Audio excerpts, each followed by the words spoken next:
এবং তাতে অর্থের বড় কোনো বিকৃতি না ঘটে। এক জায়গায় যায় ওয়াকফ করছেন, এবার আরেক জায়গাতে পড়তেছেন, নামাজ হয়ে যাবে। কিন্তু ইচ্ছাকৃতভাবে এরকম টকাটকি করে মাঝখানে বাদ দিয়ে তারতিব ছাড়া যেখানে সেখানে সালাত আদায় করা ঠিক না। বিশেষ করে শেষের দিকে পড়ার পরে পিছনের দিক গেলেন, এরকম করা মাকরুহ। কিন্তু যদি কেউ এরকম এক এক জায়গা থেকে একটু একটু করে পড়ে, অর্থ বুঝে বুঝে এবং ধারাবাহিকতা রক্ষা করে, নামাজ হয়ে যাবে।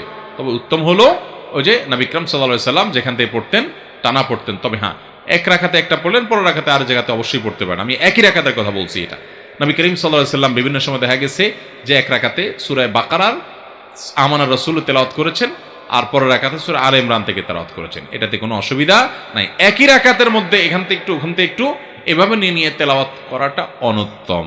যদি করতে চান অর্থ বুঝে আপনি যদি করেন, নামাজ হয়ে যাবে।